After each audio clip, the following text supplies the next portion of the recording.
تو اللہ سے مانگنا پڑتا ہے۔ اللہ کے رسول اسلام نے اور آپ کی پوری جماعت یعنی صحابہ کرام نے وہ کر کے دکھایا ہے، اللہ سے لے کر دکھایا ہے۔ تو نماز انسان کے لیے راستے بناتی ہے، نماز انسان کو سیدھے راستے پر لے کر آتی ہے، کیونکہ آپ اسلام نے فرمایا یہ نماز انسان کو بے حیائی اور برے کاموں سے روک دیتی ہے، بس شرط ہی کہ ہم نمازی تو بنے۔ آج امت نے سجدہ چھوڑ دیا، نمازوں کو چھوڑ دیا۔ آج آپ دیکھیں کہ جب آپ گھر سے مسجد کے لیے جا رہے ہوتے ہیں نماز کے لیے، اذان ہو چکی ہوتی ہے، نماز کا وقت ہونے والا ہوتا ہے جماعت کا، آپ جب جاؤ گے نا تو دیکھتے جا رہا ہر مسلمان اپنے کام میں مصروف ملے گا، اسے یہی نہیں پتا کہ اذان ہوئی کیوں تھی، کس کے لیے ہوئی تھی، وہ اپنی کامیابی کے پیچھے لگا ہوا ہے۔ لیکن اذان کہتی ہے نا حی علی الصلاح حی علی الفلاح، کہ آؤ نماز کو، آؤ کامیابی کی طرف۔ یہ کامیابی کا راستہ ہے، یہ اللہ کی رضا کا سبب ہے، لیکن آج امت نے سجدہ چھوڑ دیا۔ اور یاد رکھو، خوب سمجھ لو، جب میرا اللہ کسی سے ناراض ہوتا ہے تو اس کی نعمتیں کم نہیں کرتا، یا اللہ نے جو چیزیں اسے عطا کی ہوتی ہیں اللہ وہ نہیں چھینتا، لیکن جب اللہ کسی سے ناراض ہوتا ہے تو اللہ اس سے سجدوں کی توفیق کو چھین لیتا ہے۔ آج ہم دیکھیں کہ کتنے پرسنٹ مسلمان نمازی ہیں اور کتنے پرسنٹ بے نمازی ہیں، اور اندازہ لگائیں اب۔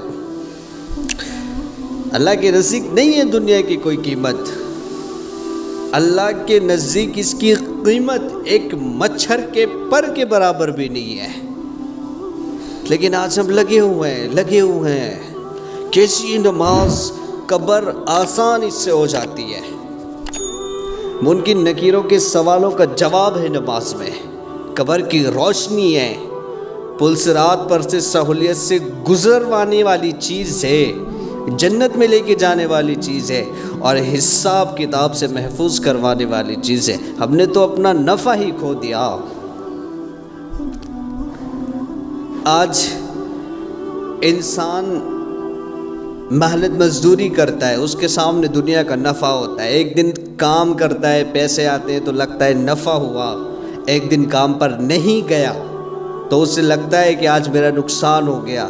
لیکن نماز چھوٹ جائے ہمیں کوئی احساس نہیں، ہمیں کوئی پرواہ نہیں، نہ ہم پڑھ لیں تب ہمیں یہ نہیں پتہ ہوتا ہے کہ اللہ نے ہمیں کتنی بڑی خیر حاصل کروا دی اس نماز کی برکت سے، اور اگر ایک نماز چھٹ جائے تب ہمیں یہ احساس نہیں ہوتا کہ ہم کتنی بڑی خیر سے محروم کر دیے گئے ہیں۔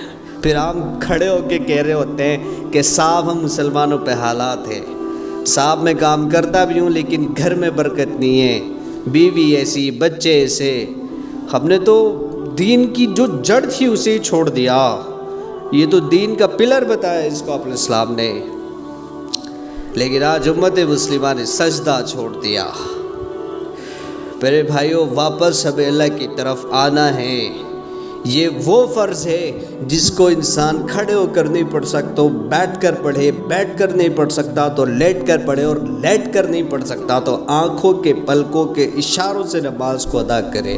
تمہیں حج میں رعایت دی میرے اللہ نے، جب تک مال نہیں، جب تک حج فرض نہیں، جب تک مال نہیں، جب تک زکوٰۃ فرض نہیں۔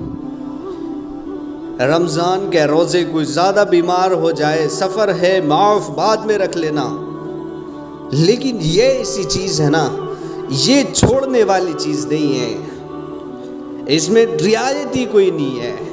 اب اسلام نے فرمایا کہ اگر تو دو بندوں کے کندھوں کا سہارا بھی لے کر مسجد میں پہنچے تو پہنچ اور جا کے نماز کو ادا کر۔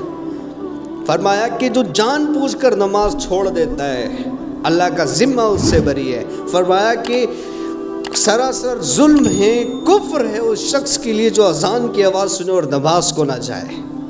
کتنی باطل ہوگی، لیکن آج ہم نے یہ نماز چھوڑ دی۔ مسجدوں کے باہر بیٹھے ہوئے ہوتے ہم، چبوتروں پہ، سڑکوں پہ بیٹھے ہوئے ہوتے ہم، اور مسجد میں اذان بھی ہوتی ہے، نماز بھی ہوتی ہے، ہمیں پتہ ہی کوئی نہیں۔ کہو کہ بھائی نماز کو آ جاؤ تو کہتے ہیں آپ چلو ہم آ رہے ہیں، جیسے آگے پیچھے سے انہیں نماز پڑھانی ہے۔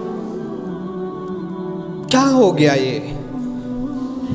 اور اگر ہم مسلمان صرف نماز پر آ جائیں تو دنیا ہمارے قدموں میں آ جائے گی۔ یہ کیسا فرض ہے، یہ کیسی چیز ہے جس کو آج ہم چھوڑ بیٹھے ہیں؟ آپ السلام نے فرمایا ایک نماز کا چھوٹ جانا، قربان جائیں آپ السلام پہ، کتنی خوبصورت مثالوں سے ہمیں باتیں سمجھائیں۔ فرمایا کہ ایک نماز اگر چھوٹ گئی گویا ایسا ہے جیسے تمہارے پاس سے سب کچھ چلا گیا۔ آج محنت کے 10 روپے بھی گر جاتا ہے نا تو افسوس ہوتا ہے، اب جب سبھی کچھ چلا جائے، فرمایا کہ گویا ایسا ہے تمہارے ماں باپ، بھائی بہن، تمہاری دولت، تمہاری دنیا کی ہر چیز تم سے چھین لی گئی ہو۔ کیسا لگے گا اس وقت؟ کیسا لگے گا؟ گھر میں آج ایک موت ہو جاتی ہے، کسی کا انتقال ہو جاتا ہے، سب اس کے روتے ہیں، اس کا افسوس کرتے ہیں۔ نماز کا کسی کو نہیں ہے۔ آئے ہم نماز کی طرف، اللہ سے توبہ کریں اور اپنی نماز کو قائم کریں۔ 5 وقت کی نماز اللہ نے ہم پہ فرض کی ہے۔